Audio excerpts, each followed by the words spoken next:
Yes, we will. Okay, good afternoon, everybody.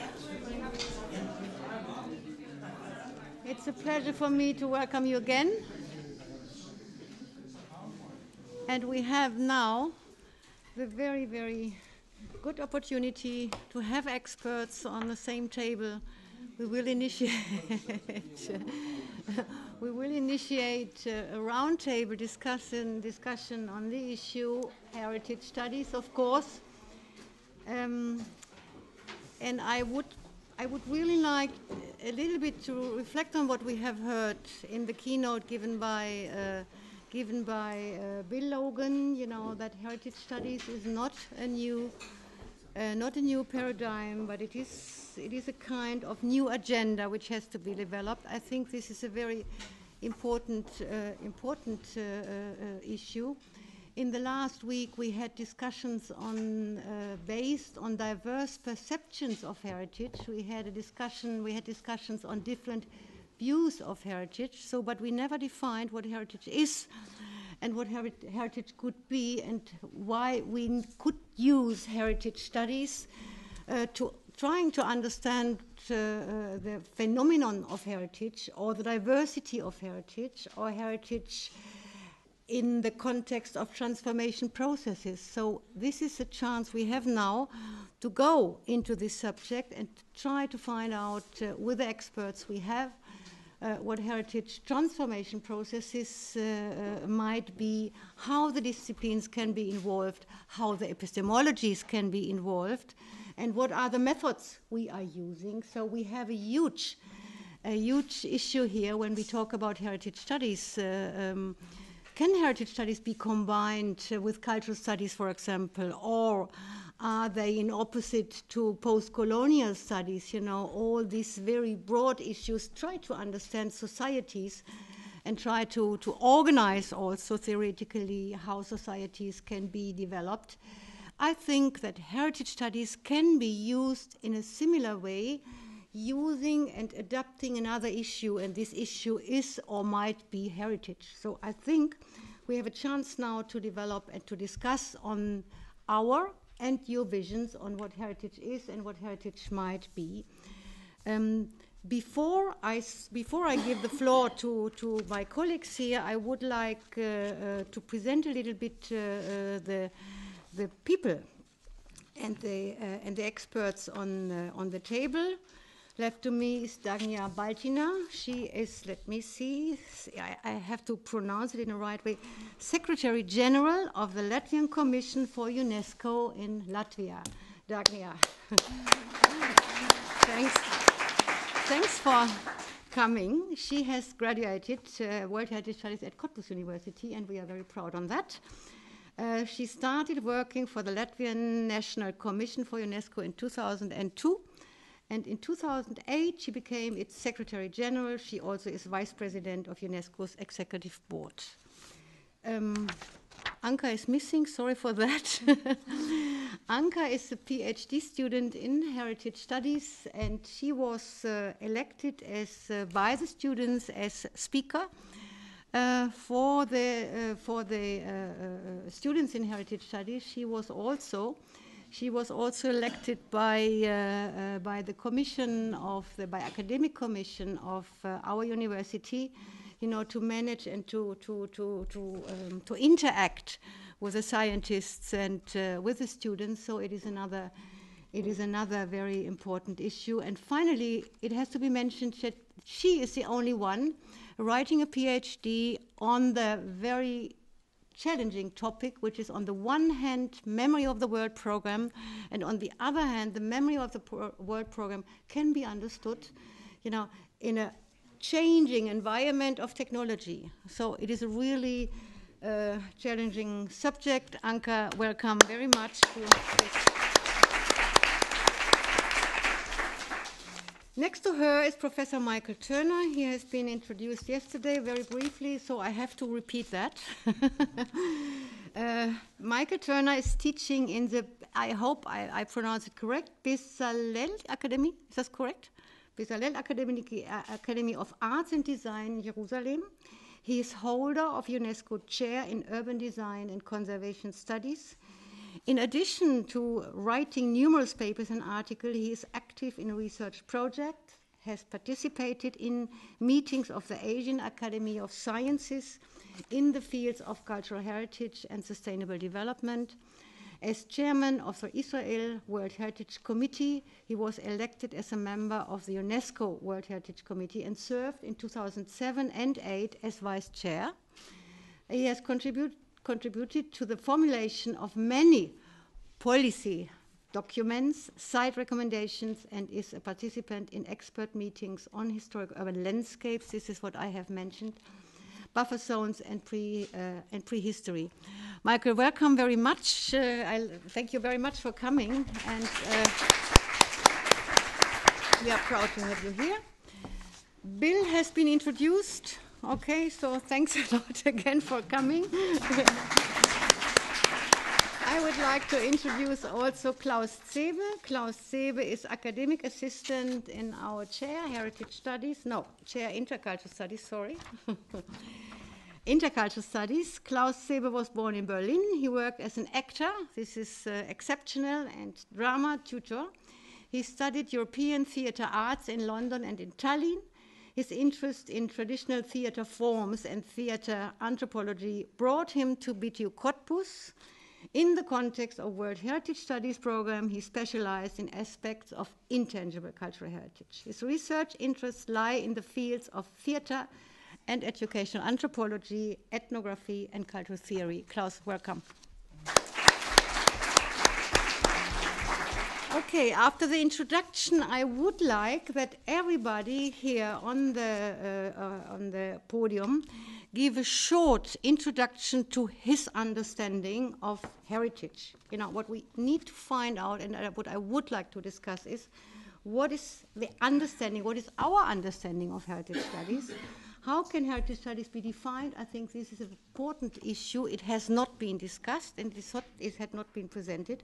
Why do we need heritage studies? What for heritage studies can be used? Are heritage studies able to explain and raise an understanding of heritage as a very overall subject? And what about the evident conflicts between the political understandings? This is what Bill mentioned, raised in the manifest, and a more, and this is my interest, and hopefully our all interest, a disciplinary and interdisciplinary based approach. So we have a huge topic here, and I would like to start, ladies first, with Dagnija. Then I can't refuse and say that we should give the most eminent persons the first hand. Anyway, it's my pleasure being here, and I'm very, very honored to be invited to this panel discussion, and I'm very much looking forward that I'll be able also to contribute from my side. As I was already introduced by Professor Albert, I'm currently working in Latvia, and I'm an employee of my government. And in this sense, I can say I'm really, really coming from the other side of the hedge, because I'm the person who is really being faced to all the debates and concerns politicians are having, or ministers or ministry employees are having regarding the heritage matters. My perspective is less academic at the moment, because I have to put all these academic thinking somehow more into real perspective and explaining them in a very short and simple way to many politicians and people around me, including the diplomats. Also, I think it has to be said that while in many, many countries around the world heritage has been discussed in detail, when coming back to Latvia after heritage studies and after being in Deakin, I do realize that the situation in Latvia and the Baltics in general is not the same, and heritage is not that discussed. It still is quite an obscure buzzword, which is being used in many documents as a buzzword, without really, really having coverage for these words. Therefore, this is one of the important aspects when talking about heritage. From my perspective, I have to mention that it's not as widely understood notion as by heritage studies as we are here discussing it, or as it has been done in UK, Australia, or many other parts of the world. And that's why also the notion of heritage, like in Latvia, is partly a very vulnerable term, which is very open for various interpretations and various misinterpretations as well. But as we have to talk about this new agenda to be developed within the heritage studies or about the heritage studies, there are some points which I would like to make from my side and from my experiences, which might give some direction about how to go about the heritage studies. And I do admit that my contribution will only be a humble contribution in front of many discussions that we'll be having afterwards. Firstly, the one thing what I would like to highlight and talk about is that there is a current tendency of the declining prestige of UNESCO as such. And I think this is something what we have to talk and we have to take into our minds when we are talking about heritage studies. And in general, this is a very large and very complex issue, and we have been talking about it within the executive board of UNESCO unsuccessfully, I have to say, because after 58 there are something like 4 or 6 countries who are daring to do anything about declining prestige of UNESCO. But why we have to take this into our minds as well is because as heritage is largely linked and associated with activities implemented by UNESCO and within UNESCO heritage programs, and while these programs have also largely shaped the way we perceive heritage in most parts of the world, everything that currently affects UNESCO also is affecting all these heritage perceptions and heritage, basically heritage field. And this is a very important aspect when we look about how to go and how to evolve with this. At the same time, what we have to look when talking about declining prestige of UNESCO is that there is also one lucky thing about heritage and UNESCO, is that while currently within the United Nations system there are many debates about declining in general mandate of UNESCO and many other agencies of the UN system taking over various UNESCO's mandated areas, like education is now being implemented by various other agencies or just split around, sciences is the same, they even have their own secretariats and conventions and everything. So everything is being really scattered around. Then heritage in this way is quite a safe side because there has not been yet a large agency or other intergovernmental organization which has arisen and which says we will do the heritage. So the mandate for heritage, and especially cultural heritage, still is perceived to be the mandate of UNESCO. And I think this is also one of the very few good things happening with UNESCO, which is not really much. It should be looked very critically, most of the items, but I think this is one of the chances we have regarding the heritage studies. But going back to the argument that most of the heritages and heritage perceptions and notions are being seen within UNESCO programs, we have to be aware that this has affected the overall perception of heritage. And I can say this has been also the case in Latvia, that whenever we talk about heritage which is not UNESCO heritage, or somehow not related to intangible heritage or 72 convention, it's more used under the terms of local culture preservation or cultural tourism or cultural industries. There is not really this deep embedded understanding of heritage as this overall notion. Despite the fact that in the academic fields, as we saw also in Professor Logan's presentation, there has been long-lasting debate on it, and it has been deeply debated. It's not really the case in real life and real planning mechanisms, at least in Latvia.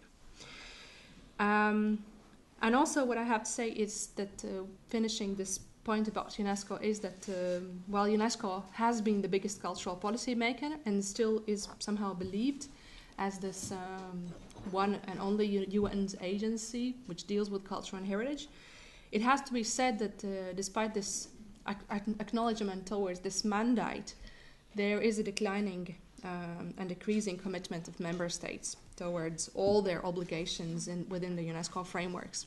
And this is something which affects greatly because UNESCO is not something all the experts come together and write. That's why some of these documents end up to be quite feeble, as you know. But this is really what, at the very end, politicians agree upon. And despite the fact, whatever we can criticize these documents, most of the time, they're not the worst scenarios, they're not neither the best scenarios, but there's something that we could all agree upon. And that's why these documents are valuable. But even then, if the state parties do not observe their own commitments, they are useless. And this is an increasing trend at UNESCO, that state parties are very keen on establishing new documents, on committing themselves, but never ever following up their commitments and obligations. The second thing I want to mention is the question about where to place heritage in the sense of governmental responsibilities and planning in general. But this also comes together within the teaching field and how we communicate then from the academic world perspective this back to the governments. And we can also try to look within the comparison of the sustainable development. If in the governmental planning and in general strategic thinking of national development plans, sustainable development is hardly but still yet acknowledged as one of the very, very horizontal and interdisciplinary matters, then for the heritage, this is something which is completely pushed down to the cultural or environmental fields. It's very, very sided. It's very, very much put aside and marginalized. And therefore, it's very, very hard to start talking about heritage as very horizontal and holistic and interdisciplinary discipline if when we end up of writing any policy documents for the overall holistic planning of the country's development, we always end up marginalizing heritage and culture in a very narrow sectors of these documents. This is also a tendency of some countries, and I know that there are some national planning documents which have tried to overcome this. Germany has been the one, France has been the one, China has been the one. There are other cases, but I would say that the general trend, we should not look always on the best ones and the first runners, but we can run the fastest, the slowest can run. And the countries who are beyond, they still do not see the value and not even the way how to put heritage as a horizontal matter for all development concerns. Because despite any of the proofs, despite the UN resolutions on culture and development, we still end up with very little understanding of how heritage affects the well-being of the communities and the peace of communities, and it's still being very much aside and put aside. Thirdly, I would like to talk about the inseparability of all heritage fields. And I think this is when we are also talking about how all these heritage fields, when we talk about heritage studies, we still talk about some kind of one side of the story, because heritage studies have been developed within various disciplines, I would say, within architecture, within geography, within sociology, and then the question comes how to put it together. And while we have been talking about tangible and intangible heritage, and we have brought these notions together, there's, I would say, a great deal of heritage to be included within this whole notion and this horizontal aspect. And one of the biggest one is, which is currently one of my favorite, is the documentary heritage and the memory of the world program, which is largely being forgotten on all the cases, including UNESCO, when talking about heritages at all. And which basically contradicts the whole notion of integrating heritage approaches if we are, by the basic form, excluding documentary heritage. So it is, in a way, a way forward, but we all know that's quite a complicated issue.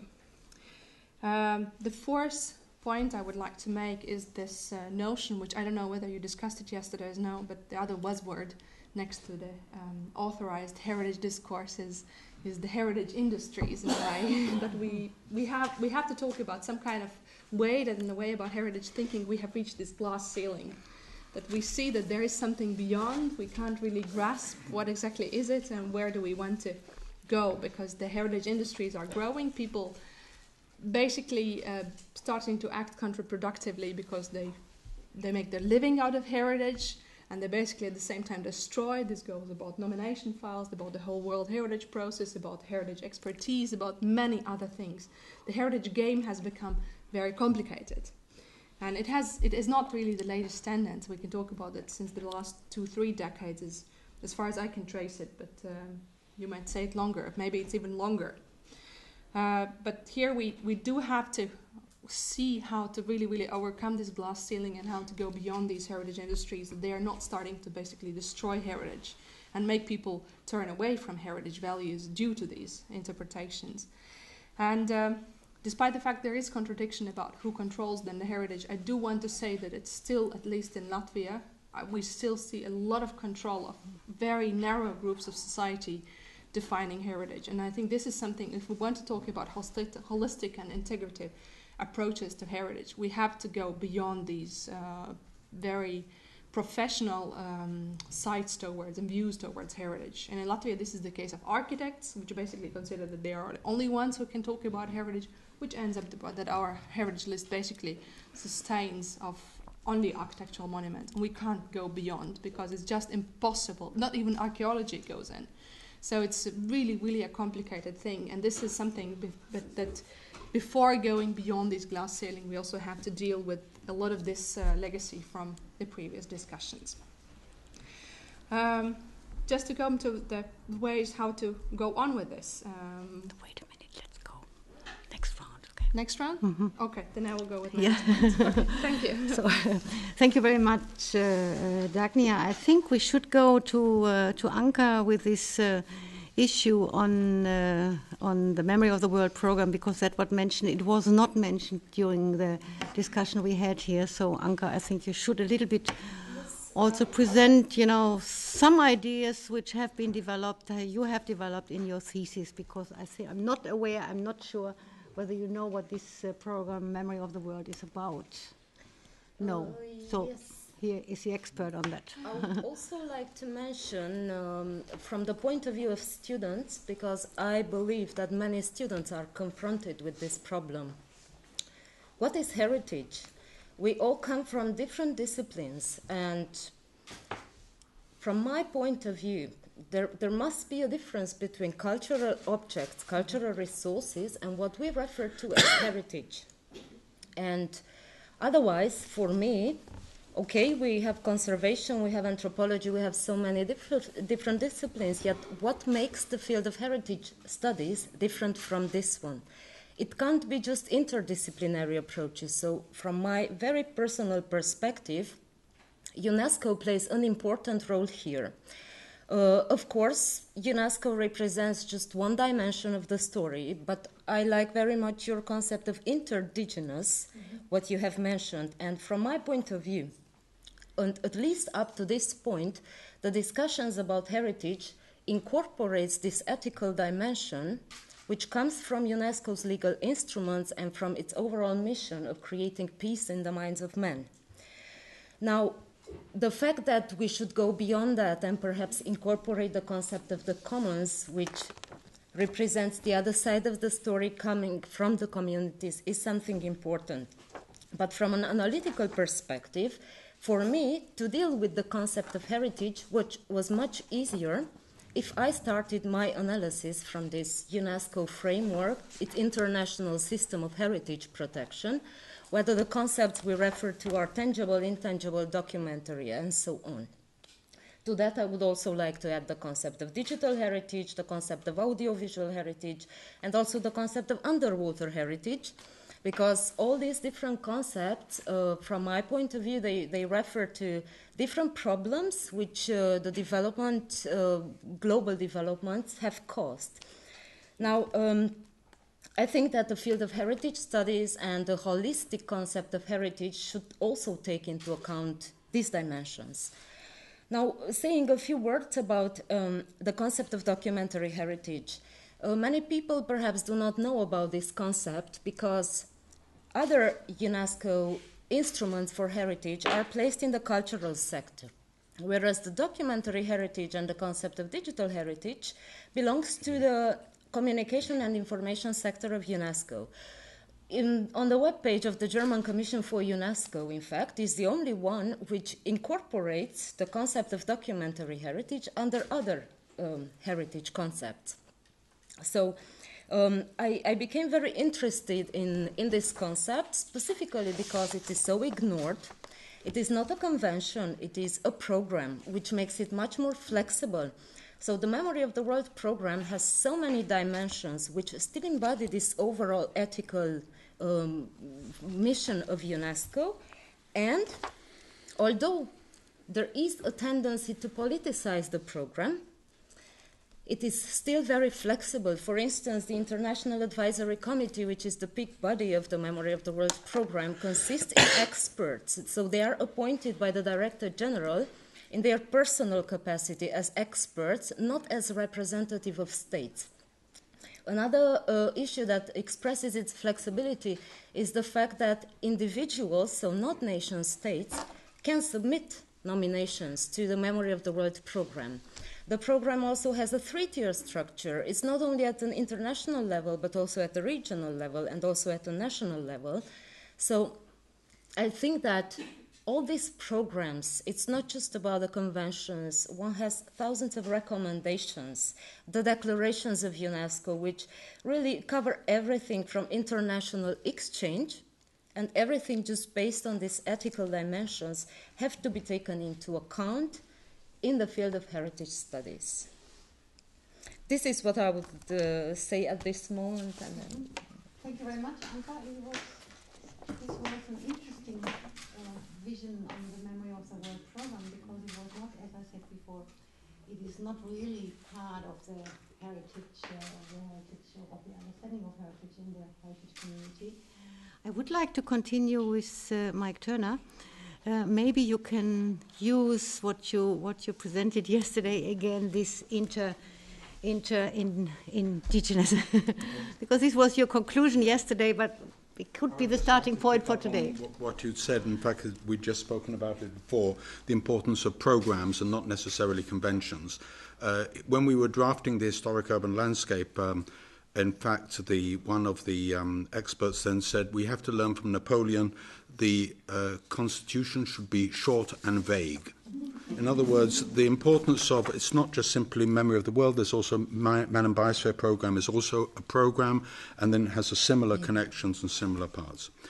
I'd like to make sort of 4 points. The first point then, first of all, regarding the mission which of UNESCO, which the thoughts which Bill left us with, and this issue, therefore, of heritage being sitting between consensus and conflict. And this is something which we have to understand. There's double-edged swords. And so, therefore, it's not all lovey-dovey heritage, and it's very beautiful, but there is this problem which was said used, defined, and managed. I would say used, misused, and manipulated. These would be my comments. But this was, as Bill said, this was in the NARA document. NARA document says very, very clearly that, in fact, should not be used for aggressive, nationalistic, I can't remember the exact words, but this was already used in 1992. So we're really very much we've moved ahead in that. So therefore, I think that we start off with a caveat. My second point then deals with heritage as a means and an end. And I think it is both a means and an end. So therefore, currently it has essentially been an end. It's been sort of a in-depth study which is then focused around, I'm an architect, so okay, around objects. But object not just simply architectural, but objects as an understanding. It now has to move into a means, and that means to go into breadth. It's not one or the other, it's one and the other. And so therefore it must go into the idea of a breadth.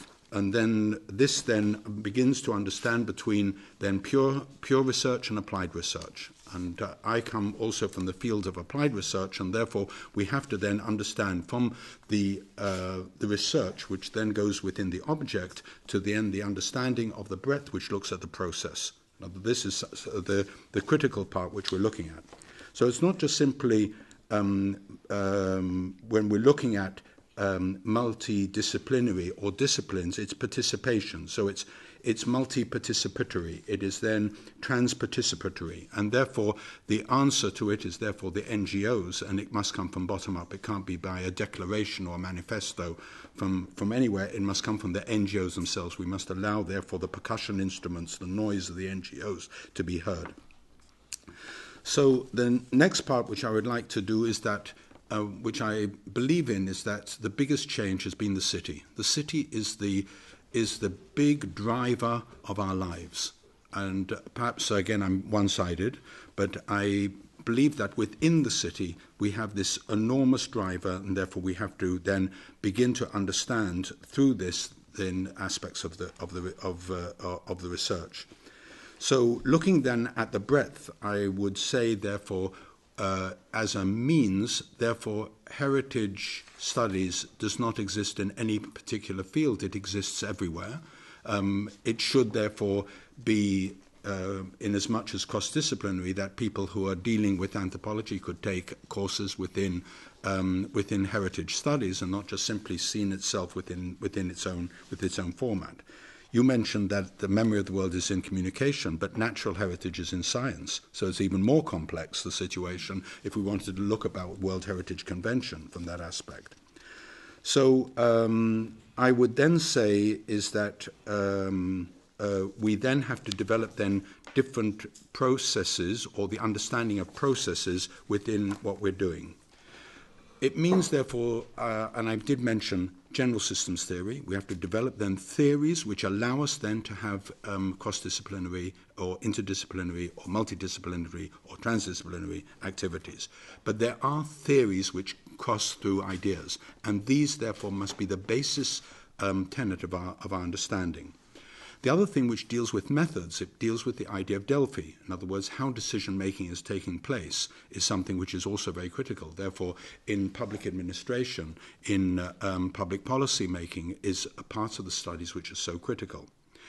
In my field is in fact what was Donald Schoen wrote the very, very famous book, was called The Reflective Practitioner, which was a most dramatic understanding. As one of the few people, he was from MIT, got the non-architect to get the RIBA gold medal, but he got it for his educational way of understanding a way about how architecture and how we then reflect on making these decision-making within the design process. And I would say that if I was looking at Kohn and looking at people to developing then paradigms, then in design for applied sciences, Donald Schoen most certainly, his book is still considered the most interesting book for us to understand then the way of which we have to then look at then applied research. So my last thing then looks at the limits of heritage. I would just like to add one adjective to that, the fuzzy limits of heritage. So I think that we need to keep things open, and I think that one of the most important things is that allowing for this growing plurality of perspectives. I think that you coined it so well. And I think that this is the way which we have to continue our research, to allow it to really to flower with different ideas and different thoughts together. Michael, thank you very much. This was inspiring. I would like to focus on what you said before, because you have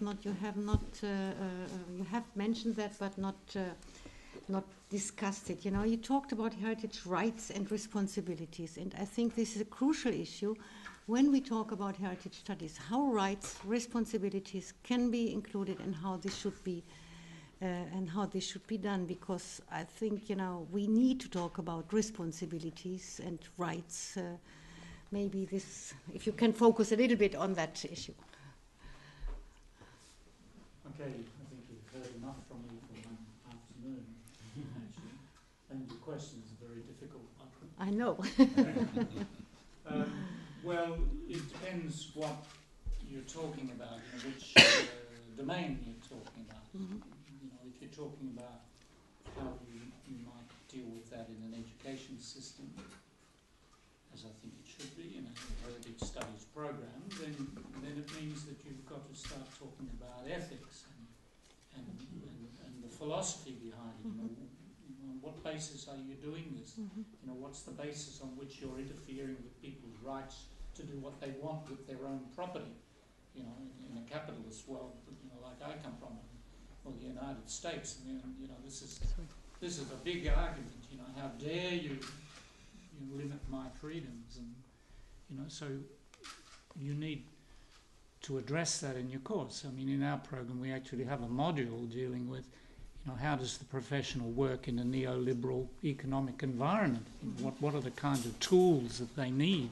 What are the kinds of arguments that might persuade a conservative, pro-development government? Okay, now you can do that, but you know that's no guarantee of success. You know, my country is a democratic one. You know, more democratic than many around the world, in the sense that the community is involved in planning and decision making and policy making and so on, but we still have enormous problems. You know, and the governance system is one that puts everything into boxes, and so this was Dagnija's point. And heritage is in my system stuck in a planning framework. It comes under the Minister for Planning. He's not interested in intangible heritage.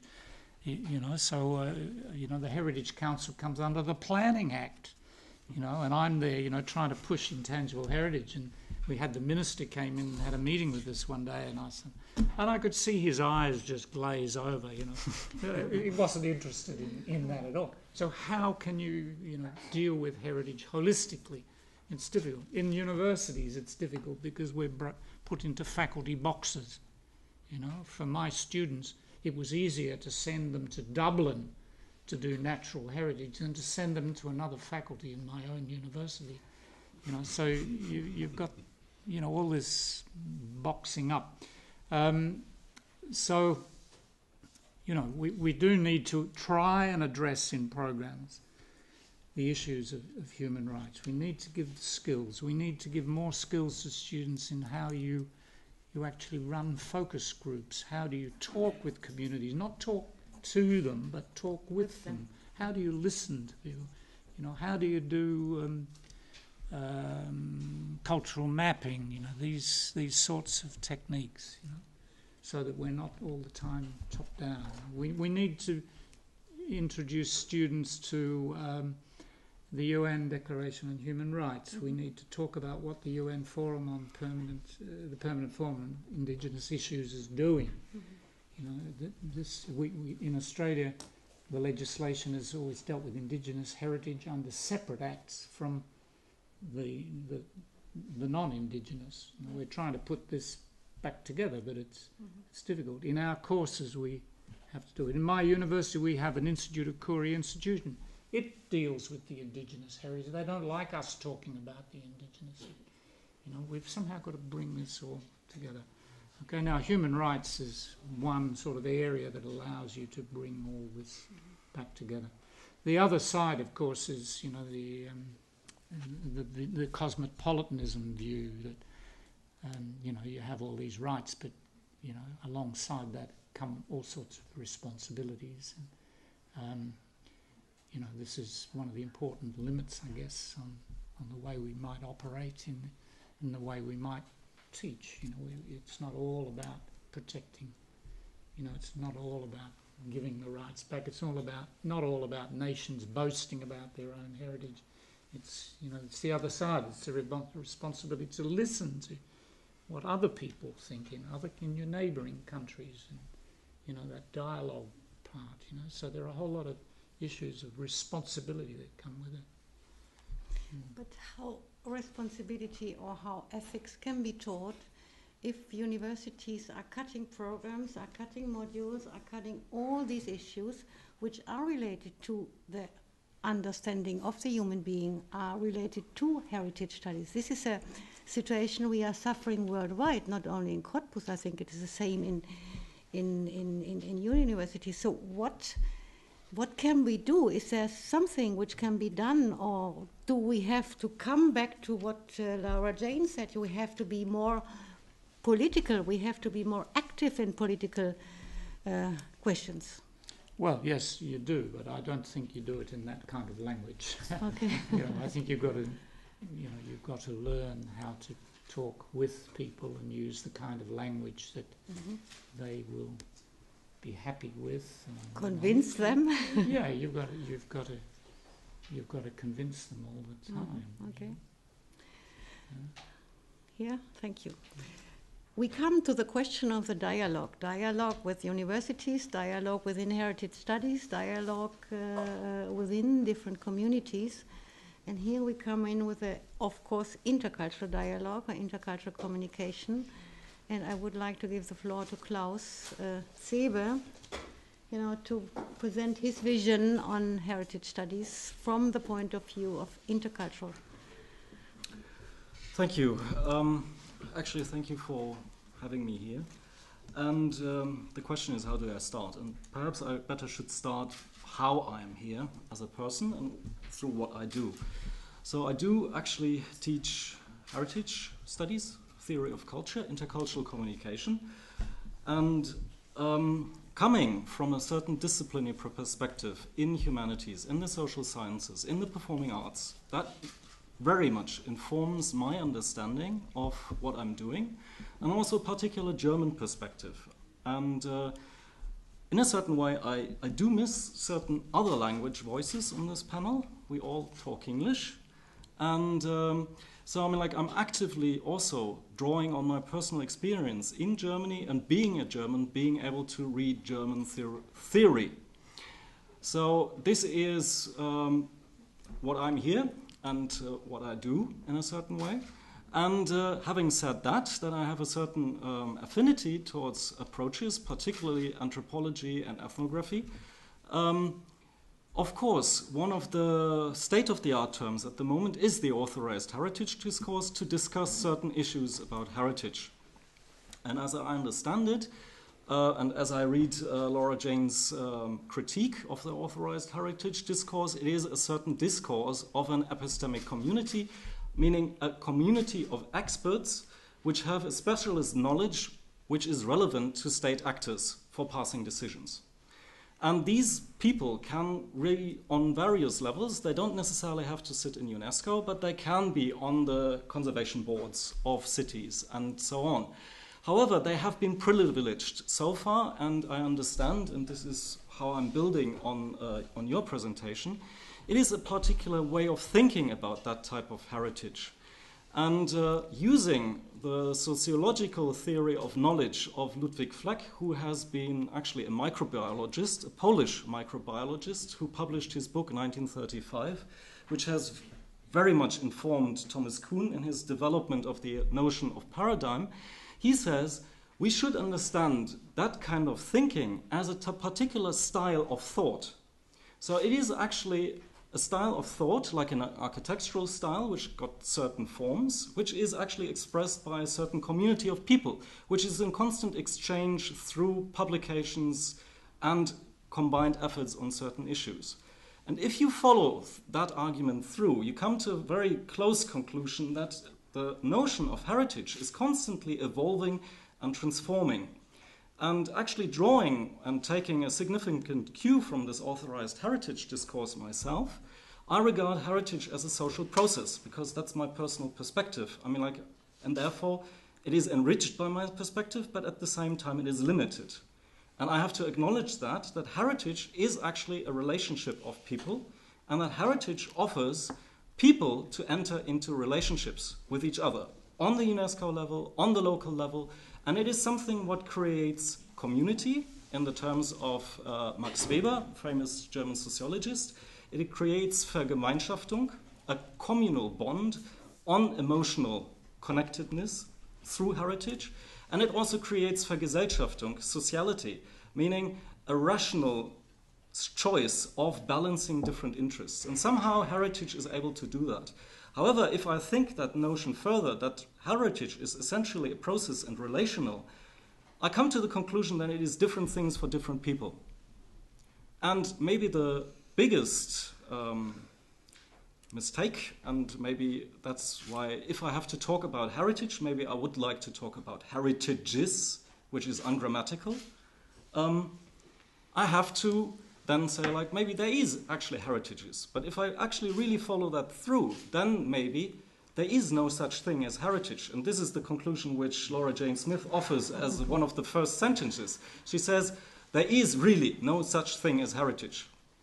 So if it is a social process and constantly generated by people, then what is the question? What is then heritage? And however, I have a serious question that there is actually, if it is different things to different people, and I acknowledge fundamentally that these people have a right to consider what they think to be true.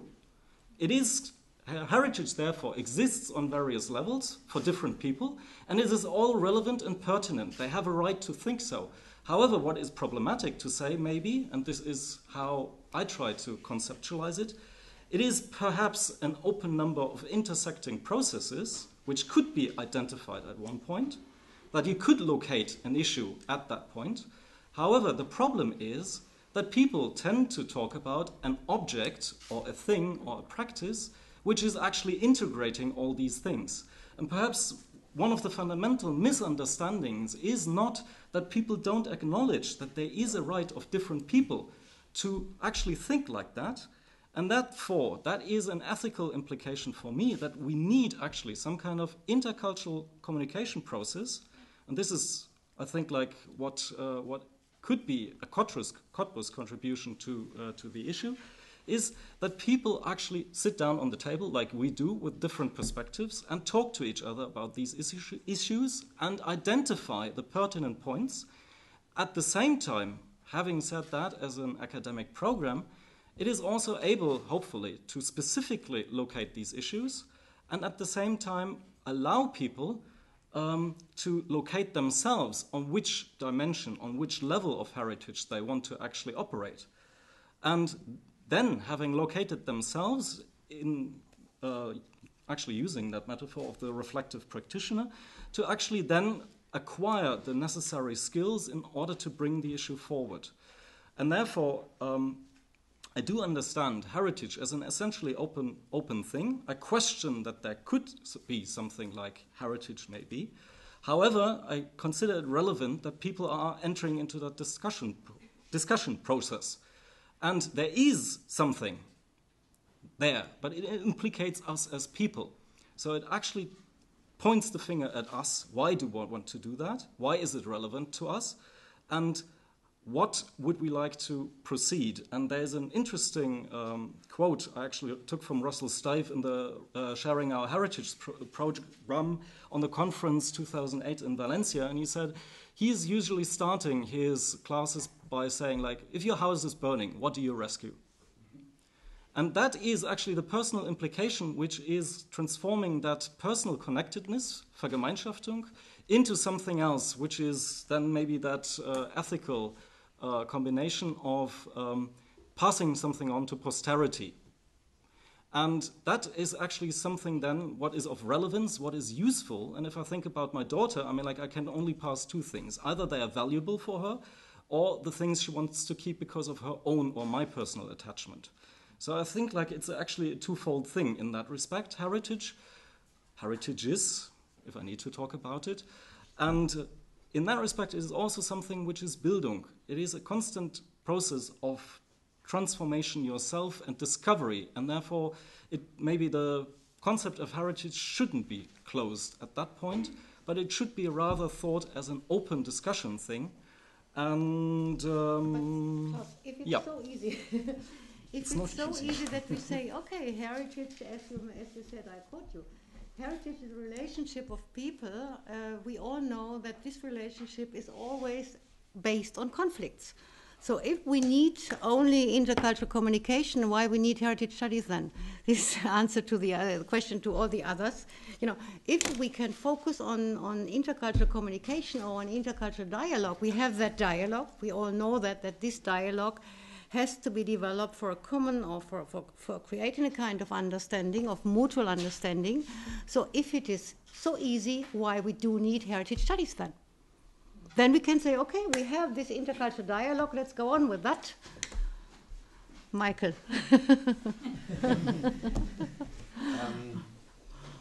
One of the corridor discussions with Bill is that the Borough Charter says that, as Klaus said, is that it has different values for different people, and then it says that values are continually being renegotiated.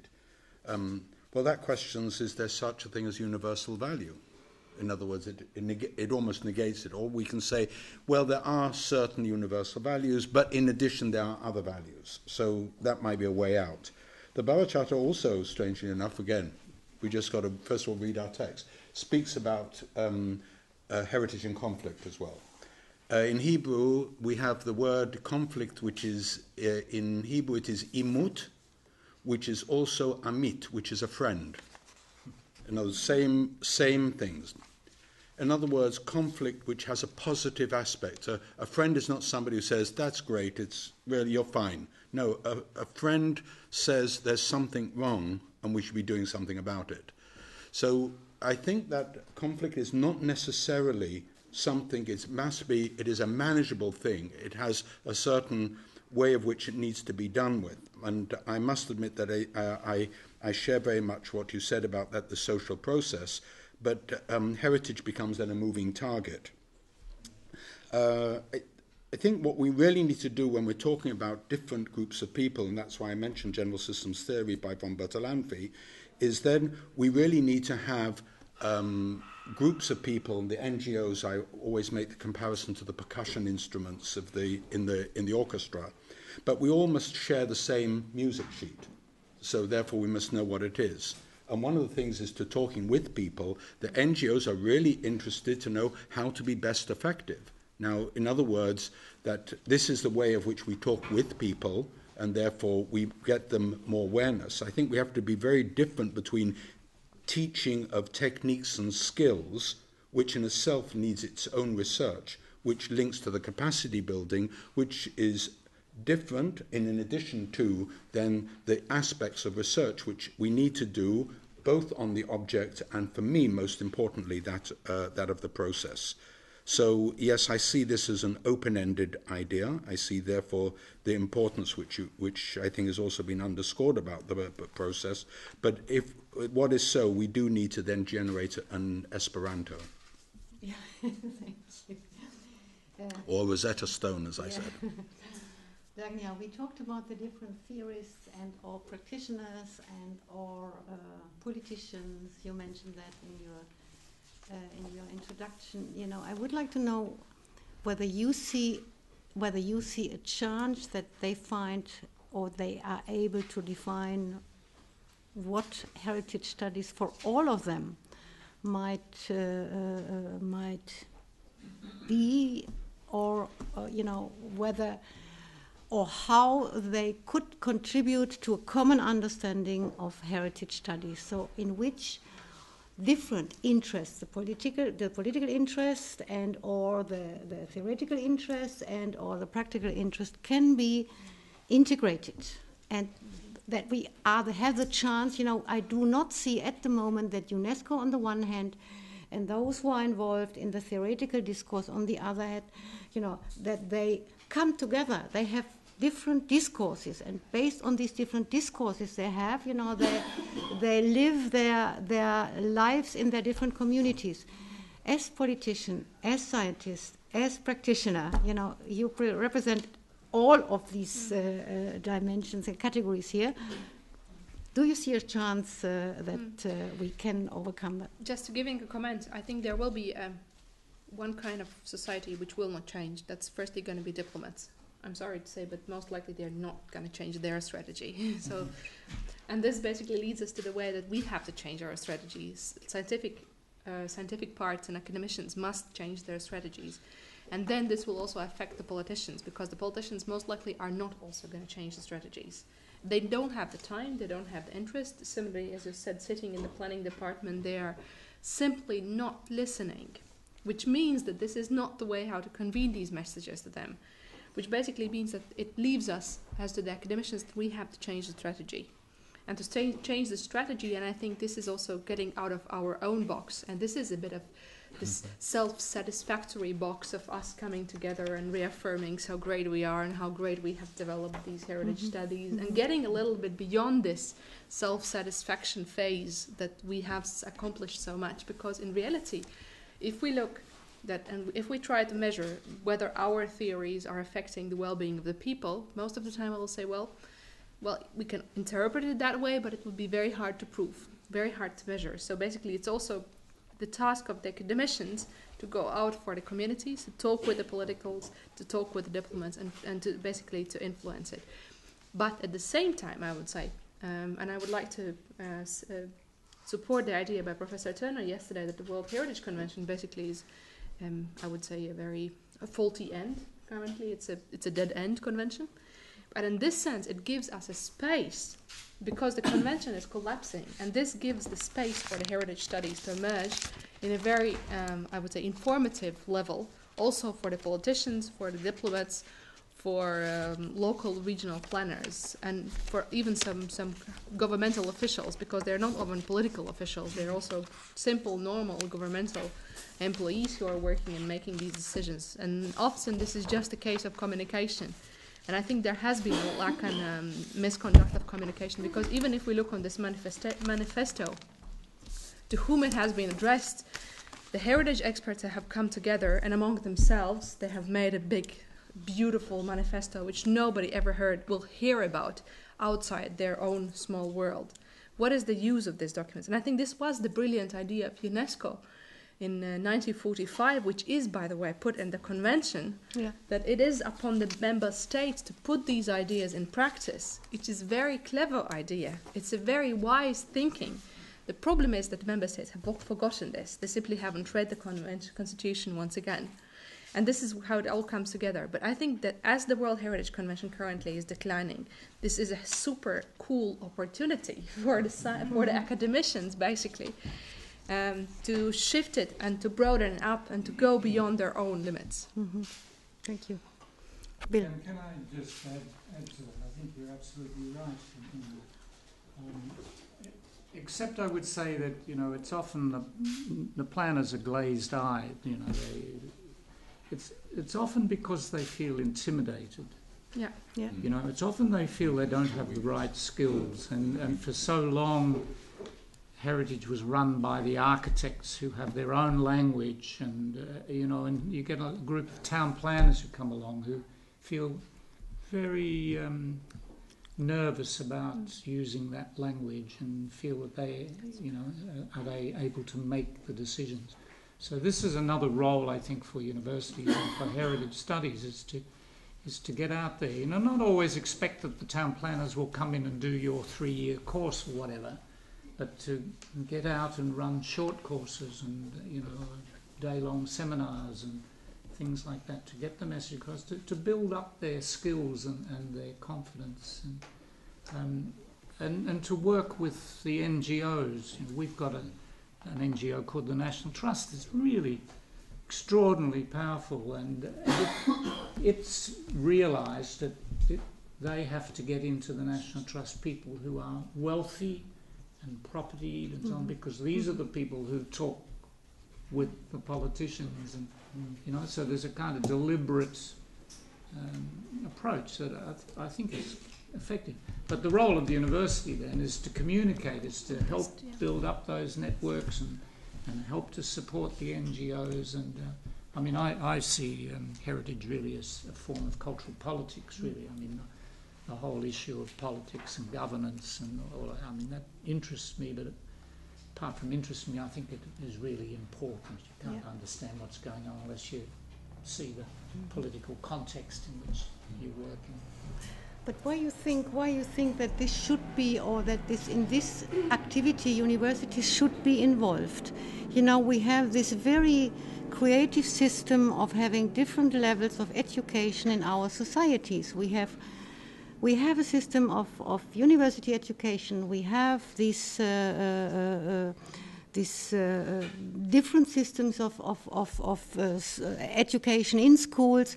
We have programs of capacity building. We have programs which are developed in, for example, in the management, within the management of heritage sites. So why universities should be involved, and why this should be integrated in an overall or holistic concept of heritage studies.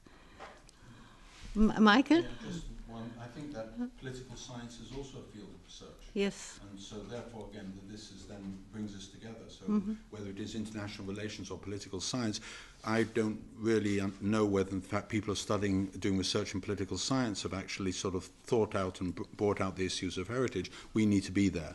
So I just on one other important thing, which is very critical, and being, shall we say, sitting here in Europe as the idea of the Bologna process, is that we think that there is a greater need then to try and work out not a standardization but a harmonization, whereby therefore through easier ways of credit transfer, then of utilizing the factors of moving together between the various activities. The other thing is, which the Bologna process does, is doesn't look at credits, but looks at student hours. And student hours could include working in documentation, working in other fields. So therefore I think that we've got also potential of the format of the studies to be more creative in about how, in fact, then heritage could be then applied.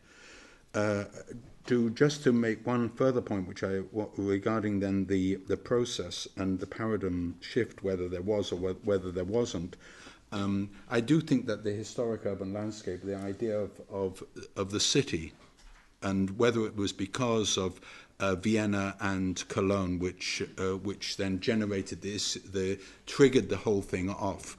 Whether that was, I think, was mentioned about the butterfly effect on this one, but I do think that it was a critical point. It was a critical change, and it has then generated then the arguments, the issues between exactly how we're then beginning to look at processes.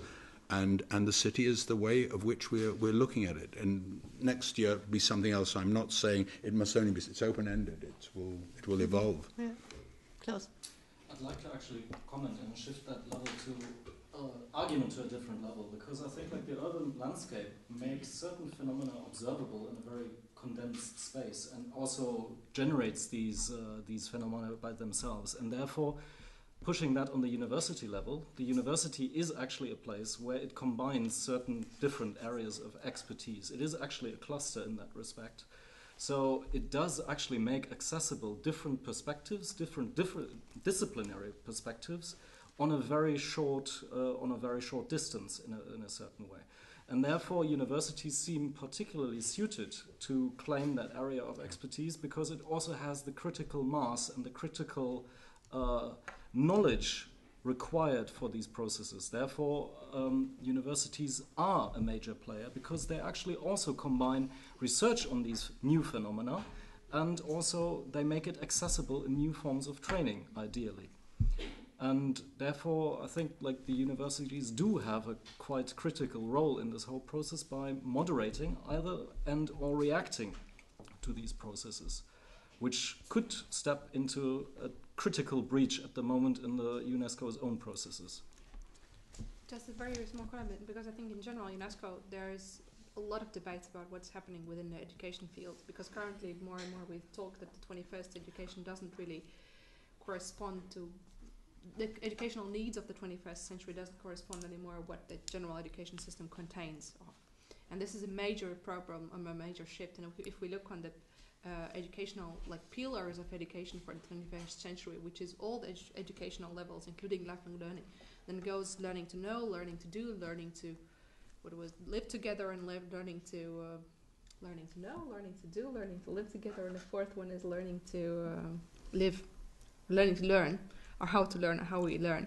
And then according to these measurements in general, the best education system is mostly around the world the preschool, because it's the most inclusive approaches they ever can offer you. And then basically the school system destroys the whole good basis we put in our children. But then we go to universities, because I think the heritage studies have to somehow fit it in. And the current challenges in general are, should universities follow the old traits of these faculty boxes, or should there more be a tendency towards interdisciplinary programs, or how they then should be developed and defined? And I think in this complexity, and because of this process, as it has not been finished, the way forward for universities in heritage studies is to go for the lifelong learning education. Not only for education on master's level and just PhD level, but really, really go into the training for lifelong learning, because I think this is a never-ending demand, and this is also a very interesting way to reach target groups which are otherwise not able to come neither for 2-year studies nor for 3-year studies, but who are interested in debating these things. And it's and it also might leverage down the image of the very elitist, I would use the word, elitist positioning of universities as something almighty and knowing everything. But if you open up for lifelong learning, I think it gives more possibility to reach out for people and involve. Anka, do you think that you could convince our Minister on Culture on this issue here we are discussing, and how this can be done? Of course, not really. Okay. I don't think that, of course. But I do think that there are many laws which should be used, because they are not used. And there are laws which support perhaps people in certain regards, like I'm bringing in the concept of the commons. The concept of the commons appeared first of all in the Magna Carta, which was really long ago, and it starts being taken up again because certain people also in the field of law realize that their approach does not really function all the time. So I think that there are things and we should also use them. I agree actually with you that the field of heritage studies is not a revolution, it is an evolution.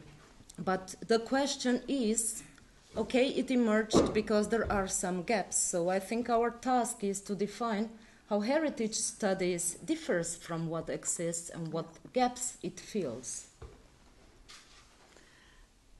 So thank you very much. I think you should have a chance, students and participants should have a chance, to raise questions and to go in depth into what we have presented and discussed here. If not, I can continue for hours raising questions. But I think that come on.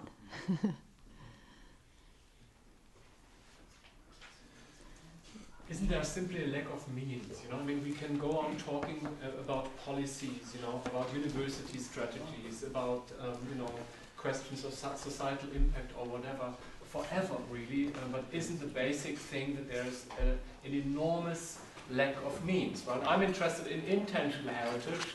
I'm interested in social practice from a cultural anthropology background. But I find myself sitting on a desk in front of a computer for months and months and months and years, writing applications unsuccessfully. I mean, so and this is what many of my colleagues from the media sector and academics have to face with. We are all supporting the ideas of UNESCO in general, but it's just an enormous lack of means that prevents us from doing all these interesting things that could be done. As simple as that. So what would your answer be? To that? Well, of course you're right. Absolutely right. I've given 2 other papers at Cottbus in 2009 really addressing this, talking about the system of education in capitalist countries like Australia, which is, so far advanced on the German system. We have user pay principles and we charge our students $18,000 to do a course that here is, because it's user pays. The taxpayers won't pay any more money and heritage is way down. Universities are way down. Now that doesn't, for me that doesn't mean you stop doing things. You just have to keep finding new ways and you have to keep applying and the university, in my view, the university has a special role in society. I mean, we are very lucky people because of our own education that puts us in a fairly special place. I think we have a responsibility there, to serve the community as best we can.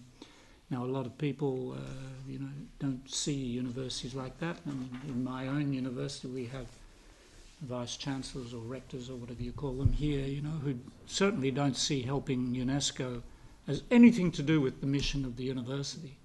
So it is a real struggle, but you don't stop trying. I think that if we look at the FP7 and the New Horizon 2020, I don't think there's a budget line which says cultural heritage. Now, I was involved in a big effort to try and make some changes, and then I thought, wait a minute, it's not so bad. If we believe in interdisciplinary aspects, then in fact we should hitch on to a lot of other people and then get into the system. And I must admit that we've been successful in 2 FP7 programs, of which I know that with the reason why the consortium managed to win the proposal, because suddenly there were some architects there sort of speaking about cultural heritage. It was in risk preparedness, in crime, a whole lot of other things. So I think that if we really believe that we can transcend ideas, then we have to be then take the opportunities and be that little bit different with other people. And there are enough people outside who are willing to talk about it. The other thing which both Marie-Thérèse and Bill and myself are thinking about regarding UNESCO chairs is that OECD countries have got to give, I don't know what the exact percentage of is, for foreign aid. Now, where are we to be able to say, let's move ahead, and then foreign aid includes dialogue and discussion and comparative analysis regarding cultural heritage, whether it's tangible or intangible. So I think that the problem that when we don't appear perhaps could be then also used to the advantage. My question which looks at is that I was being very excited of listening and being involved over the past 2 days. So you tell us, what was this fact that you've come together of different places, different cultures, and brought together? Now, was it worthwhile? What were the problems in being to speak, not just simply that of English? I'm talking about what was the language problems of culture. You tell us. You wouldn't come again? Just to shortly answer your question, because I think there was one university in the United States who said we don't give you a job, you have to create a job after you graduate. And I think in Germany. It's the same in Germany, but I Yes. think this is the case, for example, what I can say about the Latvian National Commission for UNESCO. Okay, I got a job, but I basically created the National Commission. So this is what you do in whatever position you end up. You can end up being, I don't know what kind of lecturer, and you can end up in the Ministry of Interior, and you can put the heritage narratives in there. It's really what you do. It's how you create your job, and then you create your own reputation, you create your own prestige, you basically create the whole system for the thing that you are passionate about. Yeah, well, if it was that easy, we would have hundreds of thousands, of people in the cultural industry. But of course, it's much more intricate. But in general, you're right. Of course, there are options, and you can do things. But still, I just an example. I was applying for a HERA project, Humanities in the European Research Area. 1,000 researchers from Europe applied for 18.5 million, and this is a fraction of the cost of €1 a fighter, And in the end, 18 proposals will be granted. So there's an enormous amount of work being just wasted for senseless application writing, and so this is what many of us, in the cultural industry have to deal with all the time, and many of us. The last ENPI call, I think, was 1,060 applications, but it was a concept note, it was 2-stage, but you're right. We are, though, very dependent, too dependent on the state. I think we've got to find other sources of support. You use the corporate social responsibility idea to go to private sector and see if you can get them to provide. I guess what I'm saying, and this is really my last word, there's really, people are afraid to experiment, to try new things, because everything is channeled in an extremely bureaucratic way. Yeah. Try to do a project with indigenous people, try to squeeze them, through a 5-year process of writing applications, all the spirit, of doing something innovative, something new, something spontaneously will be totally gone, So this is really a problem, and this is due to the fact that there is a lack of means. We can still operate, and create a job for ourselves, but try to, include heritage practitioners in this. They have to raise a family, they can't attend, conferences like this.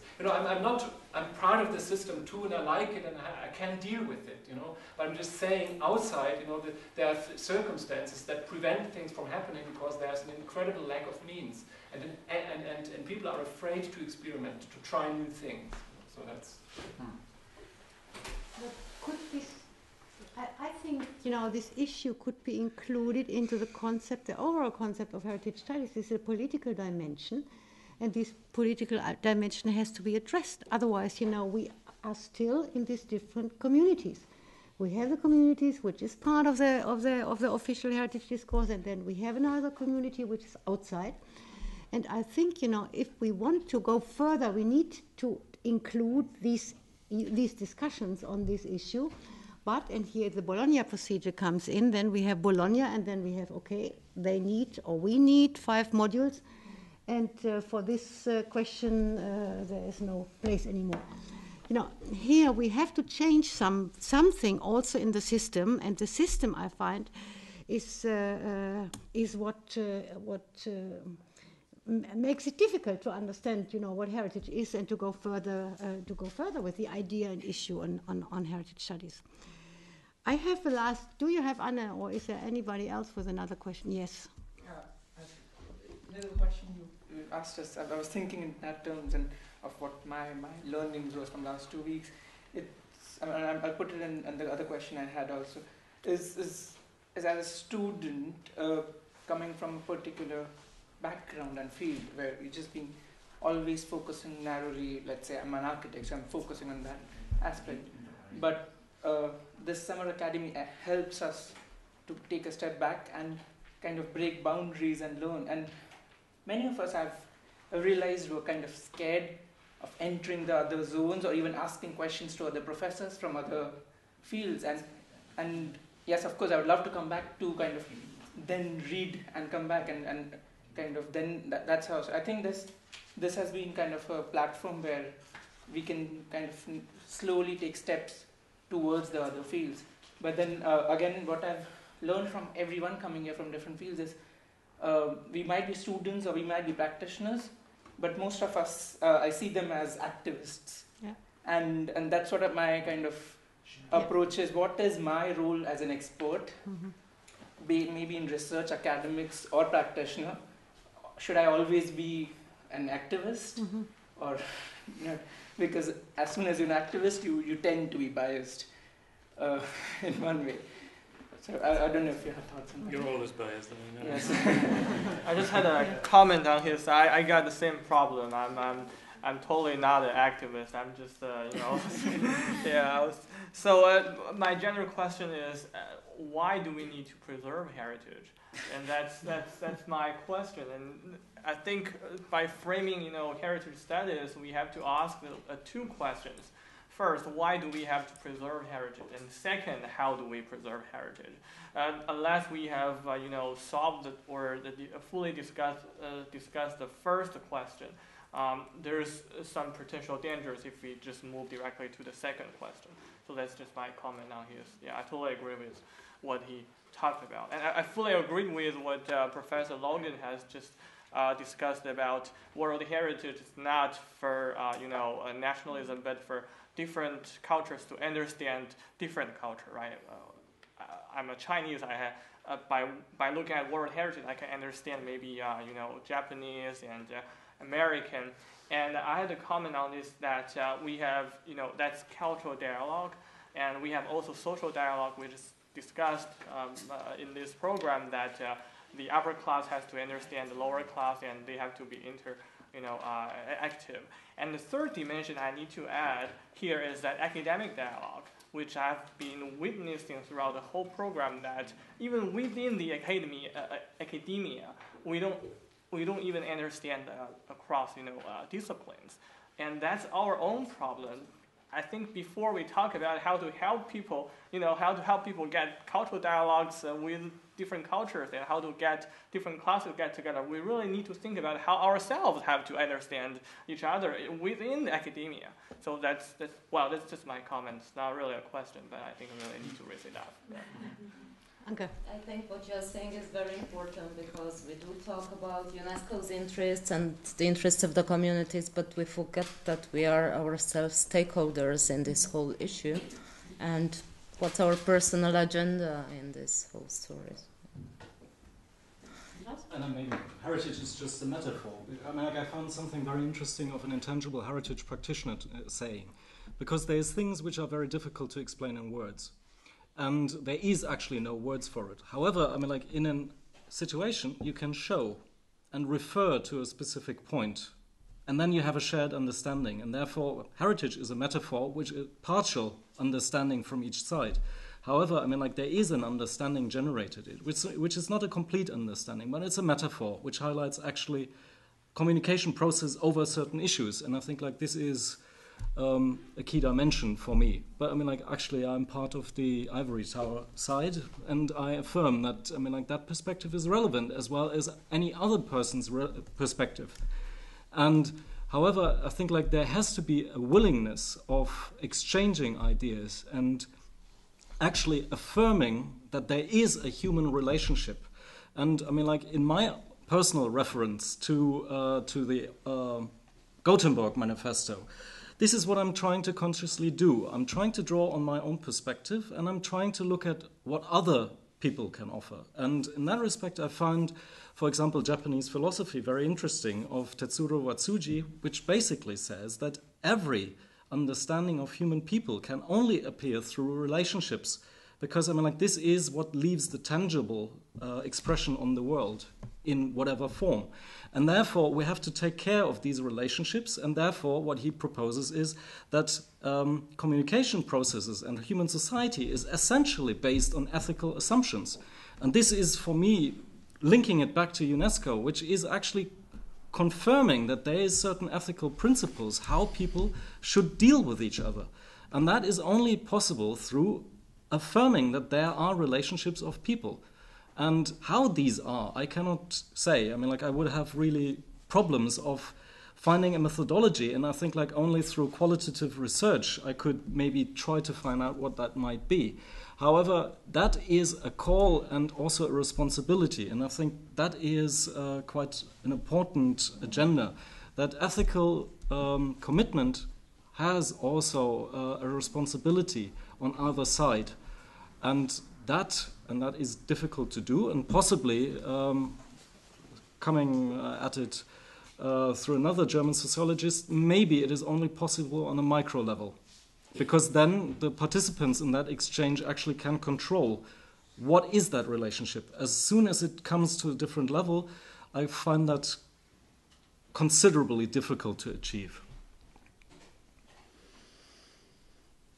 Can I just say a few words about this too? I mean, I liked very much what you were saying about as a father. You know, there are a couple of things that you think are important, and of course, it's for your daughter to decide which of those, if any, are of interest to her. I mean, this is how the notion of heritage actually changes. I mean, this is a very good way of sort of opening up the whole issue.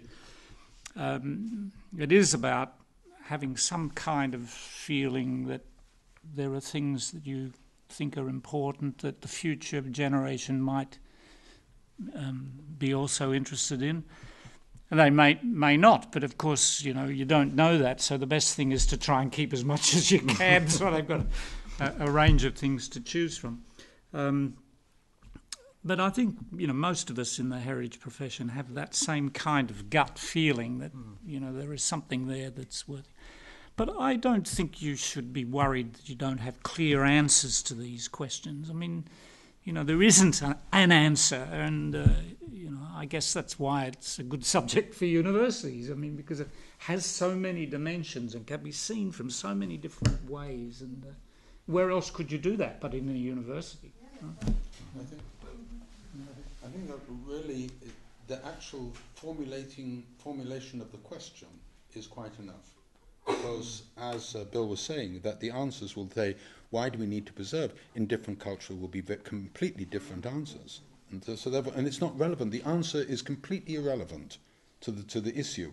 Because then, if we take the idea that the heritage is a metaphor, so and I think therefore that when in our own research and our own ways that we are looking to formulate these questions and to find the parameters which allow us to both quantitatively and qualitatively continually evaluate them. I think that this is the challenge which we have to actually deal with it. I like so much what you said about the interrelation with people, but I, as an architect, again see the city as the epitome of this interrelationship of people being together. So, but it, obviously, somebody dealing with psychology will look at it as something else. In other words, the fact that I actually have got somebody comes to an open field and puts a house. The fact is this: that where do I put my next house, and what is my relationship to actually putting that house next door to the other person? This is something quite dramatic. And the heritage, it's also what I pass on. It's not just what the children will take, but also what I can also pass on. There is, as you said, it is a dual relationship. which is so critical. And it is this tension between generations which in different periods have then created evolution or revolution, where the people they add or they break. The Enlightenment, which we spoke about. Okay, the Age of Enlightenment. That suddenly there's a break. The tradition then comes a new format. But that was essentially in itself part of the tradition. But may I remind you that we are not talking about heritage anymore. What you are discussing and the issue you're raising is diversity here. And the concept of diversity behind heritage, this is from my point of view a real challenge, and we haven't discussed that neither in the context of UNESCO nor in the context of heritage studies. And this is, and we have, but maybe we haven't listened to what you have presented. I would just like to thank Klaus for the inspiring words you gave us a few minutes ago. I totally enjoyed it, but then there's a point that you say it's a process, right? Heritage is a process, but then it's also a product because it's through heritage that we understand each other. And that's the one kind of cool thing I like about tourism. Even though tourism is a bit bleak nowadays with this mass culture of it, but I think then through cultural tourism we always find it's inspiring because it's people wanting to know someone else. So they go to these places, even though they might go with a checkbox, okay, I've been there, inherently or indirectly they start to understand other cultures. And this is the beautiful product of what heritage has given us, the concept of heritage. That was just the point I'd like to make.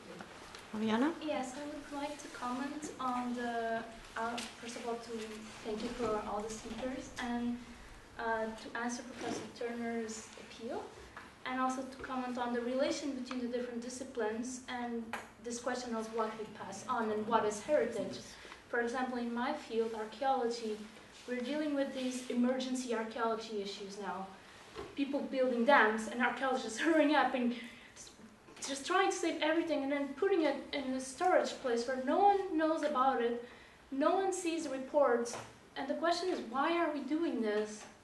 This is considered our heritage, but why are we so desperately trying to save every small detail, and for what? I think this is also an important thing. Why do we want so many material things, and why are we so desperately to do that, when then we don't do anything with them and they just occupy a lot of space? And another question is that I found it interesting when I came here and we started to talk about, for example, this question of authenticity.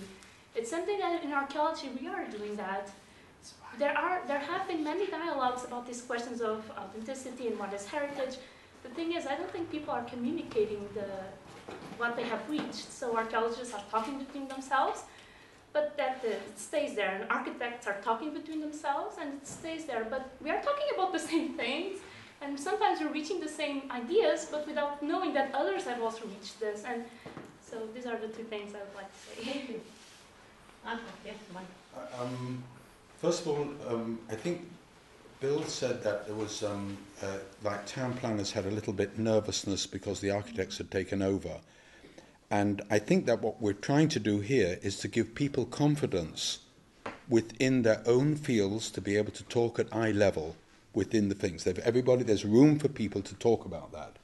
And so therefore, we do have to then generate within ourselves this potential of doing this aspect. And I think it sort of it gives sort of like refers to what you're saying, which I think it really is something very, very critical. And without this basis understanding, and I believe that lateral thinking is essential to be able to then to sort of then create sort of a lot of other ideas. I must refer to the issue of authenticity, and I did open my lecture without knowing that you've got a big hang-up on it, but with the Council of Trent. Okay, and I did mention that authenticity does not mean, and this is what the NARA document said, does not necessarily mean its explanation as original. That is not the only meaning of authenticity. So when the Council of Trent said the authentic text would be the Vulgate, it was not the fact that they knew that this was the authentic. They knew that the authentic text was the Greek or the Hebrew, depending to these things. So the authenticity is the authentication of the value. And this is what is in the operational guidelines. So I have a value, it needs to be authenticated. So therefore, if the value is, and what did Nara say? Went to the ISA and said, okay, 20 years, we change it. To authenticate the value, I have documents which go back to the 9th century, which say that this was the tradition. So that was the authenticity in which then it is means. And I think it is a very, very critical point. And this was my last dialogue with Herb. So I would like to say that this was Herb's also comment in this text which we actually wrote together. But it really is something which we have to then get our minds around, Nara, and then what I think we need to do, and this is something which I hope to be able to present in the 40th anniversary, is to say we need now a process, an update of Nara, which now, because Nara came on the object, even though that you can read it in many ways, but then can we take Klaus's ideas of the process? Can we then take the Nara and then deal with it with then these other aspects which are now coming together? So it's not instead of the object, which was the whole problem of what the Scientific Committee of Theory and Philosophy, which I was at the meeting of Baku, and so we spoke about it. So if you remember then the historic urban landscapes and the Vienna Memorandum, people said to me, well, what is the Vienna Memorandum? Well, I like to give the example as follows. You go to the moon, so you get off from Cape Canaveral. And in Cape Canaveral, so we get off, and there's this booster. Okay, so we go boom over here. We get into the stratosphere, and then they dump this booster. Okay, we arrive on the moon, and the people on the moon said, how did you get here? He says, oh, we had a booster. Where is it? I don't know. Now, the Vienna Memorandum was that booster. In other words, but it's not relevant anymore. It really is not relevant anymore. We've dumped it. But we could not have got to this discussion of the processes without the Vienna Memorandum. So therefore, and I would commend you to think about this, because people say, well, the Vienna was a problematic document. It really was problematic. It was really, it was not ripe yet. But it was very, very important. So I think that in looking this way, we've now come to a recommendation, not another convention, which then sort of then speaks to the historic urban landscape approach, attempts, and I accept collectively the restrictions of it, but try to actually put the things which Klaus spoke about, this idea of intangible, the cultural mapping which Bill spoke about. Try to. I know that it has restrictions. I can go through every word and say, good God, this was because somebody said this, because somebody said that, and I can go through the whole thing. But that's what we have. So now the question is, how are we then going to deal with it? That came top down, and we've just got to start. Now let's try and translate it into a new culture. But Professor, my issue was I was not even going to discuss authenticity. I'm not going to. My question was that we're not dialoguing with different disciplines. I mean, we're all talking about these issues inside our own specific fields. But the thing is, we're reaching very interesting ideas here, but people somewhere else, archaeologists, architects, are never going to hear about this. And this is the problem. We're not communicating. And how we can do this is, I don't know, it's more difficult, but we have to somehow communicate what we're reaching, because it's a very important thing. We really have to communicate this. But that's my biggest point. Started with it. At least we have done that for a little. Yeah, I mean, maybe I just add, because I mean, I'm here an assistant professor teaching at the architecture chair, and unfortunately Professor Schuster's not here. But in a way, this is what I said to Mr. Turner yesterday, I wish that more architecture students would have listened to your lecture, because I think, in a way, there are a lot of designers, architects interested in that subject, but I think still, because of the study of Bologna, I have the problem that mainly I teach 90% of my job here is to teach undergrad students architecture and building construction, and I'm also teaching the modular architecture city space for the World Heritage Master students. But the main problem I see is that the study period is so short Now, here in the BTU Cottbus, they just cancelled the architecture theory department. So we have to teach architecture theory, building construction, architecture design to the undergraduate. And I think to get architects interested or more working in this field of, on the one hand, being a designer and working in innovative design, and the other hand, being an architectural architect, working in the context, you know, a contextual architect. How do you see, in a way, teaching, let's say, in the field of what you call as well urban transformation and context, in a way? How do you link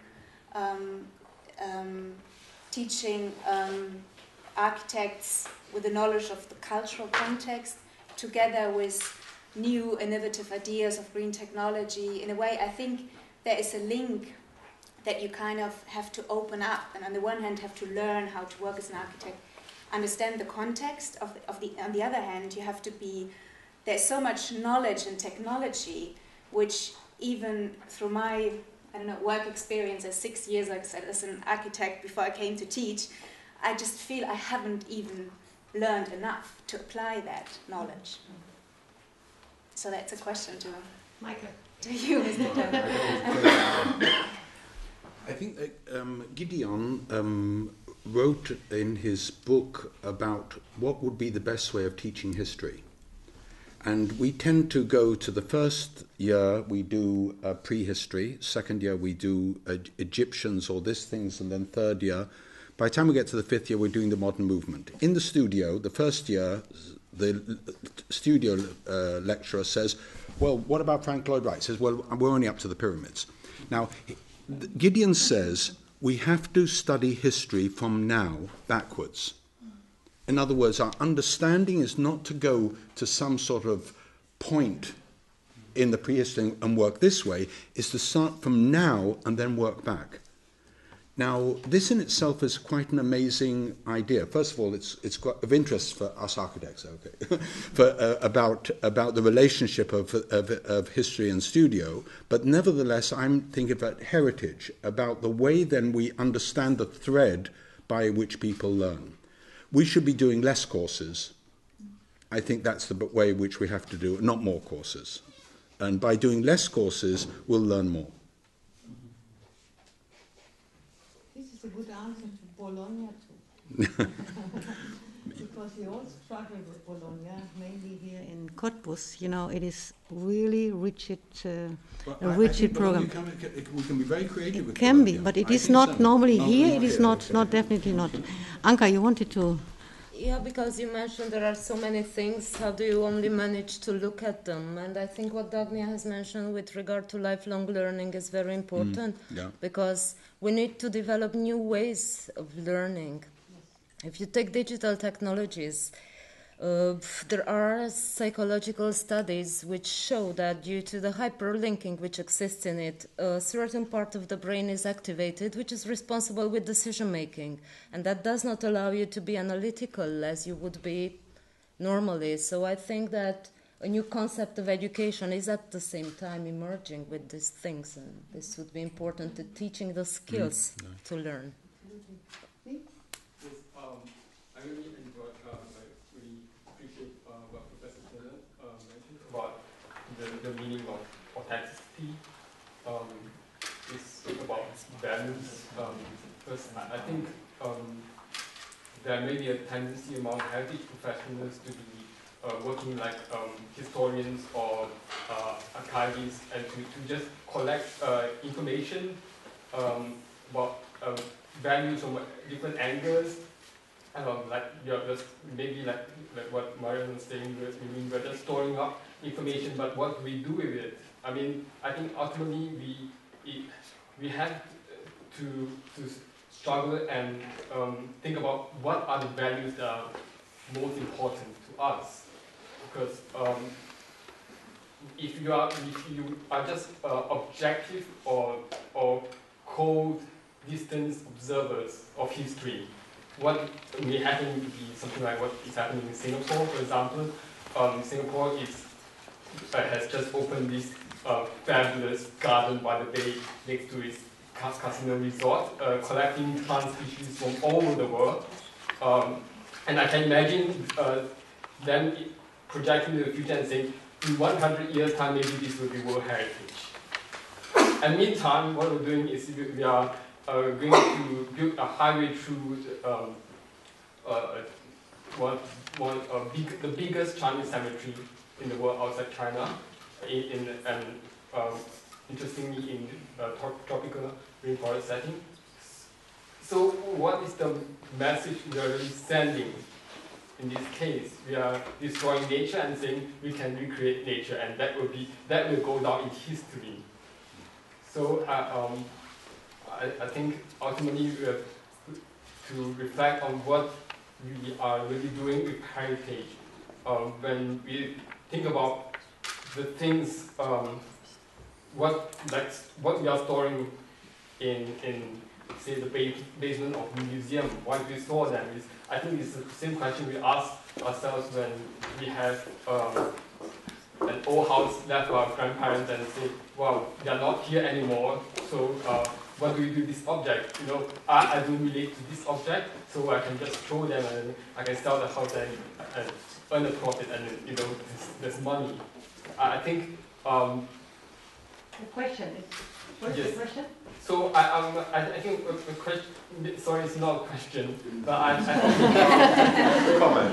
My comment is like, we think a lot about heritage. I mean, that's in the use in tourism, and of course, I think there's a lot of potential for intercultural dialogue using heritage site as a medium. But it's like, there is danger that we lose our way, and we forget what is the most important thing. And I think this where we have to decide that heritage studies should not be just cold, like objective science. I'm a cultural anthropologist, and one of my main tasks, so to speak, is to rehabilitate non-Western views of what it means, to live. And something that did really give me food for thought is a story or is something that I experienced a couple of years ago. I've been working in Vanuatu for quite a number of years, and I wanted to do a cultural project with my partners there in the field, in a custom village. I showed a few pictures last week about this, and I tried to explain one of the elder men the concept of heritage as we talk about it. And it was kind of a long discussion, and I tried to raise many different perspectives. And after a while, he looked at me, and after thinking for a minute, he said, "Oh, now I understand what you say. I am heritage."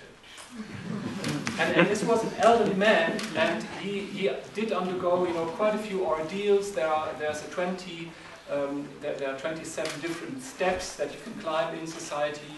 He had achieved about 23 of them, so he had climbed up the ladder quite a bit. He perceived himself as heritage. And this was really something that I thought about quite a bit after this, and I came to think, adhering to a dramaturgical theory of culture, that heritage is in many ways, our perspective of heritage, world heritage, is in many ways an attempt to objectify cultural drama. And it can be personalized, in an indigenous context, in an intangible heritage. It's personalized. And this man was intangible heritage, which actually is, of course, 100% linked to the Japanese concept of the Ningen-koku, the living national treasure. And so, of course, this man had no idea about this concept, but he perceived himself as heritage. Whereas the Chinese wall, for instance, is in some ways objectified cultural drama, with all the contradiction that's kind of inbuilt in the Chinese wall. So if we ask for what is a very basic concept of heritage, this from an anthropological point of view would be my answer, or food for thought. I would like to give the floor to the podium again with a question, what can we do with heritage studies? How can heritage studies help us to understand heritage and to go further? And what do you think, which might be the next steps to be done in the discussion or in the organization of other summer schools? or whatever. Klaus, we start with you. Hedwig. I'm still grappling a little bit with the intervention that it is difficult to get people on board which are outside of the discourse or outside of this dialogue on heritage. And I don't really have an answer. I mean, like, I can only provide reasonable answer within what I do. And there is actually a diversity of people, and there is actually developed some kind of consensus on it. And I quite take the cue, try to work with NGOs and work with other professions. And for me, at the moment, how to address these issues is actually doing heritage studies in universities by affirming that there is different people, potentially, and there is exchange over the concept, and there is the possibility to seed that knowledge to other people.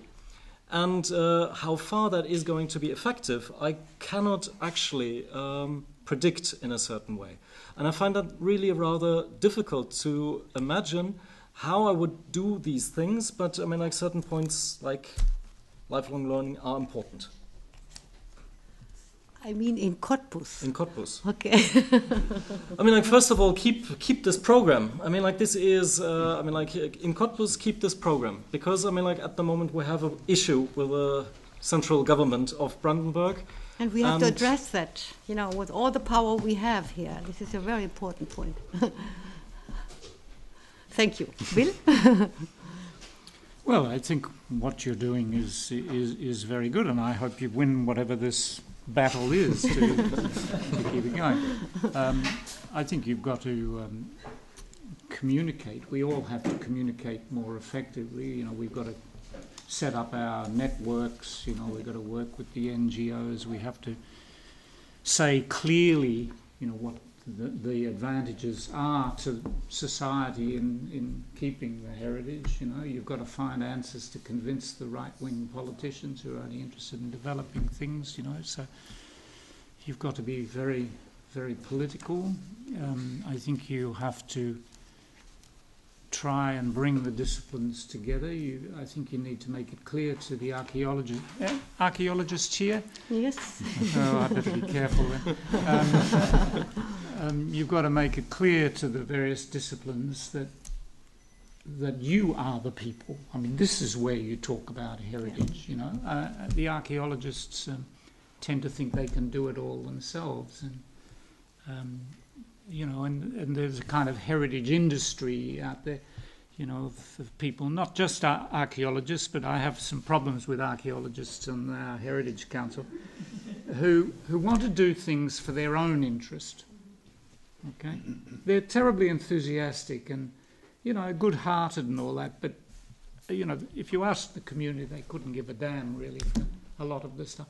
We've got a great big silo in Melbourne, full of archaeological bits and pieces that, you know, these are not Greek ruins or anything. These are bits of 19th century leather and blue bottles and so on. But the archaeologists have managed to get a law passed that every development over a certain size has to have an archaeological dig. All this stuff has to be kept. Nobody uses it. You know, this is serving the archaeology industry, if you like. Now, the other disciplines are the same.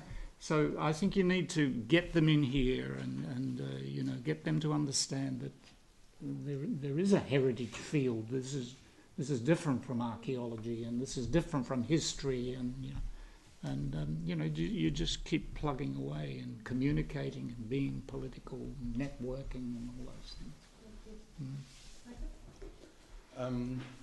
I'm excited about this forum, about listening to what you had to do, and I think that this is probably the best way. Perhaps it needs something else, not just simply that you believe that you're coming along to tell everybody else what you're doing, but also perhaps each year or when there's a forum, says we're asking all the people for masters and PhD. We've got some thesis which they would like to share in interdisciplinary study. We try to encourage people from different people to come here, but also each person will be asked to address a particular question or topic of the year. In other words, therefore, if in fact this would be therefore the way of which It doesn't matter what you're doing, you're going to have to do your own things, but then there would be one question which would be then presented, which then allows then therefore a dialogue to actually take place around these things. And I think that there would be a meeting of innovative brains coming along would be something which is very critical. And again, the society which sort of, the Smithsonian does, I think, similar things in Washington. There are other societies which throw them away after I did, they throw bodies away after particular times. They're not relevant. But so we've got to continue our research. We don't have to come to a solution on that. And lifelong learning, CPD. There's continuing professional development as part of the lifelong learning process. It is now mandatory. In other words, we're saying to architects, to engineers, you cannot continue holding your registration unless you've done CPD. Now we have to be there. There's room, as you said, for a lot of innovative ideas, and we have to show the reason why we're here is that we're all innovative. Thank you. So from my point of view, and based on our work here since the Summer Academy started, I would like to say that today we had a very, very, very interesting and helpful discussion in a small group. It happened that 4 of us were architects and 2 of us were anthropologists, but already this was enough to challenge each other's ideas and what we've learned. So I think that this is very important to do also in the future in other summer academies. And perhaps one suggestion, which I'm sure some students would agree with me, is that some more discussions rather than just simply presentations and not working with what we hear would be a very important thing for each person. Okay, we take it on board. Thank you.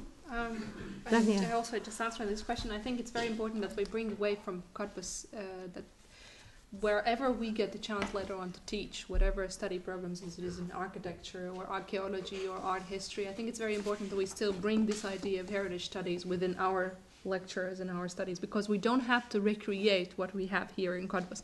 And I think this is some kind of a complex of miming everybody else, all the success stories of the world, because this is basically what is happening with the World Heritage. We see a couple of success stories and then we think it will happen everywhere. Well, it won't. The same, it's a big lie about tourism happening in all World Heritage sites. It's not true. It doesn't happen. But this is a way how we basically cheat people into these discussions. But so I would say that there is no need for many of these similar heritage programs. We need to focus that we have in all the regions around the world, some of them, and then we really, really focus, because I think the value of this program is to be intercultural and interdisciplinary, because we can't provide it. As for the program, I think what should be still, we have to be open for other discourses of heritage. My favorite, documentary heritage, must be included. If we really want to talk about very integrated approach to heritage, then documentary heritage is an aspect to be included. And not only because of its value as a heritage, but also because of the people we can reach through that, which are all the archivists, museologists, librarians, who are basically the bearers and transmitters of heritage in their own communities, in archives, libraries, or museums where they work. The second thing is, I think we also have to discuss in more detail the aspect of natural heritage, which is also a complex part within the whole heritage cosmos, if I can say so. And then, of course, one thing which I think is very important, that all these heritage studies do make value if we do also work on our own heritage. What I did over my studies, which was very valuable, I did a lot of study on my own culture. And I think this is what I did in Australia in great detail. Questioning, because this gives you the ways how you can look to own your culture. And this is basically the only way how you can explore other cultures. Of course, you do also studies of other cultures, but I think it's very important that when coming to any of the heritage studies, we don't limit ourselves learning something intercultural or something beyond ourselves, because we can't understand, Vanuatu before understanding ourselves. You have to know yourself.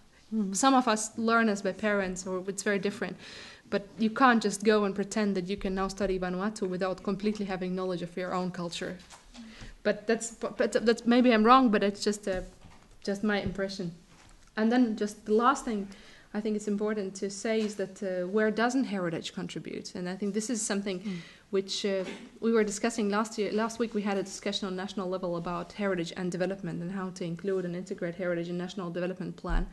And then we had a representative from UNESCO, Cécile Duval. She's the chief of UNESCO Intangible Cultural Heritage section, and she had a very nice, a thesis, was basically with the question: why do we always have to somehow prove ourselves? Yeah. Why shouldn't we do the opposite? Where does not heritage contribute? Where does not heritage should be integrated? Where doesn't it could do a lot of good?